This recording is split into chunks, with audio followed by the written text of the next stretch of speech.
No. Yeah. Kani siya ang wala na nga na buak kayo. Guwapa siya tanaw. Pero katong pikas, katong mga tipak-tipak na buak ang iyang siya. Mati ako ang ituon kani mo donig ka ng pie, clams pie. So yun lang.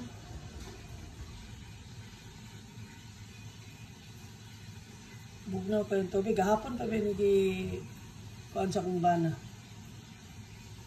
Pero kanang ibutangan niya tubig sa dagat ba na yun. Dito rin niya sa gawas ibutang. Kaya bugnaw magpagkain sa gawas. So wala, marang gihapon. Nanga-open siya kay nag-limpyo niya yung kagulingan ba. Mamanda na yung technique. So, yeah. Thank you. Thank you for watching. Bye-bye.